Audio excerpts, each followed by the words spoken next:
மோசே ரொம்ப பெரிய ஞானம் உள்ளவன், சகல கலைகளை கற்று தேறின ஒரு ஆள். இன்னைக்கு இருக்கிற MBA மாதிரி என்னெல்லாமோ படிச்சவன் மோசே.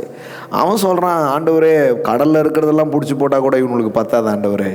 அப்படி தான் அவனுடைய எக்கனாமிக்கல் கணக்கு சொன்னது. அதனால தான் வெறும் பொருளாதார நிபுணர்கள் பேசுகிறதையே கேட்டுட்டு உட்கார்ந்துட்டு இருக்கக்கூடாது.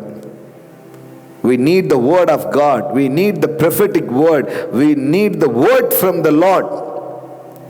சும்மா இந்த எக்கனாமிக் டைமையே படிச்சுட்டு உட்கார்ந்துட்டு இருக்கக்கூடாது. எக்கனாமிக் டுடே என்ன சொல்லுது, இவங்க என்ன சொல்லுது, இவங்கெல்லாம் என்ன சொல்லுவாங்க, இதான் சொல்லுவாங்க.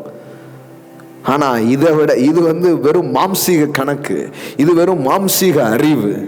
ஆனால் பரிசுத்த ஆவியானவர் உங்களுக்காக ஒரு அறிவை தருகிறார், the revelation knowledge. அந்த நாலேஜில் வாழ உங்களை கூப்பிட்டுருக்கிறார். அந்த நாலேஜ் என்ன சொல்லுது, நான் அனுப்புகிற ஒரு காற்று எங்கேயோ இருக்கிற காடையை உன் வீட்டு வாசலில் வந்து சேர்க்கும். எங்கேயோ இருக்கிற உயர்வுகளை, எங்கேயோ இருக்கிற நன்மைகளை, எங்கேயோ இருக்கிற வியாபாரங்களை, எங்கேயோ இருக்கிற வெற்றிகளை, எங்கேயோ இருக்கிற மேன்மைகளை உன் பக்கம் அது திருப்பும். அவைகள் தாண்டி உன்னிடமாய் வரும். Receive that word. Amen. நான் இதை நம்புகிறேன். எனக்கு அதனால தான் நான் தங்கங்களாக அறுவடை பண்ணிகிட்டே இருக்கிறேன். என்னை நோக்கி ஜனங்கள் வருகிறார்கள், என்னை நோக்கி பணங்கள் வருகிறது, என்னை நோக்கி இடங்கள் வருகிறது, என்னை நோக்கி உயர்வுகள் வந்து கொண்டே இருக்கிறது.